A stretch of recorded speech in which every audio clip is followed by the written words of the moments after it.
Okay, so moving ahead a little bit more, now we're going to start to, we've talked about the basics there. What we need to do now is move into the role definition, okay? So we've had a look at that first bit about relationships, etc. Now we're starting to move into role definition. Role definition. Okay, so these are the questions that we need to ask ourselves. Once again, we're going to write this down, documentation very heavily still at this point.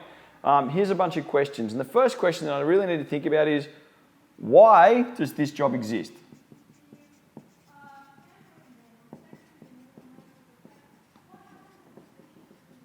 And now, as I say, I'm talking in terms of job, but position, availability, collaborative opportunity, call it what you want, okay? It can be for, getting freelancers in. In other words, why are we doing it? Okay, so why am I creating this space? Get a really clear understanding of why am I creating this opportunity here? What's it going to satisfy for us? Okay, the next thing is what tasks? And we're talking about physical and mental. So what tasks are being undertaken by this role? So what activities are they going to be doing day to day? So this is when I start to think about if they've got physical things they need to do. What this is going to lead later on is a conversation about what equipment do I need to provide. If it's mental things, what environment do I need to provide? Okay, and how am I going to track and record this and how am I going to do that? So what this starts to look at is not only the person, but I'm already starting to think way ahead of the piece and start thinking about what resources and tools, etc., that I'm going to need to make sure are here so that when the person comes, they can begin work later on. No point hiring a whole bunch of laborers and then realizing, oh, hang on, we actually haven't got the materials yet, or we haven't got the space yet, I haven't got that. So all we're doing now is we're getting it clear because it's going to lead further thought processes for us. Okay, the next one is when and where is the job to be performed or the task. If I know it's 6 months away, then great, and I know where it is, then what that allows me is plenty of time to get my advertising together, think about who I want. It allows for a really long process of interview. I can check a whole range of things, and it allows me to plot and plan my timing and give them very clear instruction of when this is going to happen. If I don't have a really good idea of when and where, or the answer is on Tuesday, what that does is that really limits my ability for flexibility. Okay, so if I appreciate now what's going to happen in the future, that allows me time to plan accordingly and make the best possible decisions. If time's compressed, I also need to know that because I need to make a decision quickly, but best I start getting onto it straight away so we can get that done. And the last thing is not only when and where does the job take place, but how long will it take? Okay, so if it's an ongoing job, and it's just going to take forever because it is going to keep on doing it for me every week. If I'm running a restaurant, I hope to stay in business for 20 years. So how long will it take? Hopefully the next 20 years. On the other hand, if it's a project work or it's a short-term thing, I need to know how long it will take because on one hand, I need to set a budget to make sure it happens.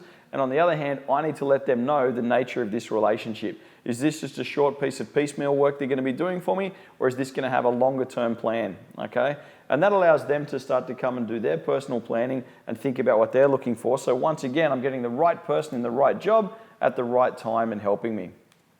All right. The next thing is, responsibility. So what level of responsibility am I expecting them to take up? Okay, do they have authority? Are they in charge of anything? Who am I putting them in charge of? What responsibilities do they have? Where are my liabilities and where are my problems? Equally, I need to start thinking about, well, who do they report to? Or what reporting? Do they report to me? How are they going to report to me? Do they just need to speak to me from a distance? Or, where's that going to go? Once again, it's just leading future thought on other processes that I might need to bring in. And then as we talked about, skills and certifications. And to some degree, we're talking about, educational stuff and qualifications, etc. But we're also thinking in terms of what licenses do they need? Do they need to be licensed to do that job? If you're building a house, you need licensed tradespeople.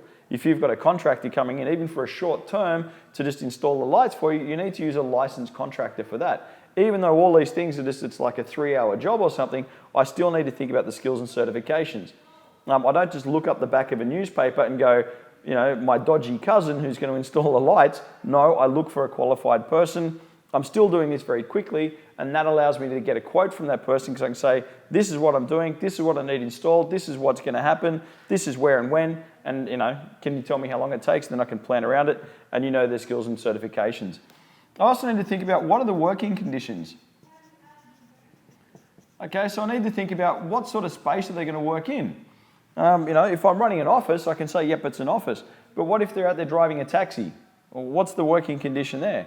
Well, it's going to be in a small space, you're going to be stuck there, you're going to be driving around all day.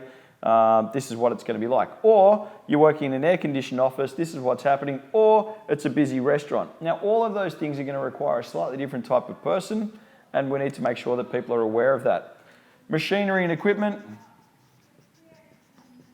Okay, do we need to provide specific machinery and equipment to them? Are they used to using that machinery and equipment? Okay, what are they using now? What are they, these start to turn into good interview questions, but also starting to think ahead against what do I need them to do and how do I make sure I get the right person who can do that? And, as we talked about, that relationship. Okay, so how does it fit into the broader picture? So once again, we're now defining in very clear detail each one of these points. Okay, and the reason we do that is because it just allows us to look ahead and think about what we want to achieve. And when we marry them all up like this, we can say, yes, this is correct, or hang on, we have a problem. All right, so that's just a bit of an introduction to role definition, and in a minute we'll move on to why.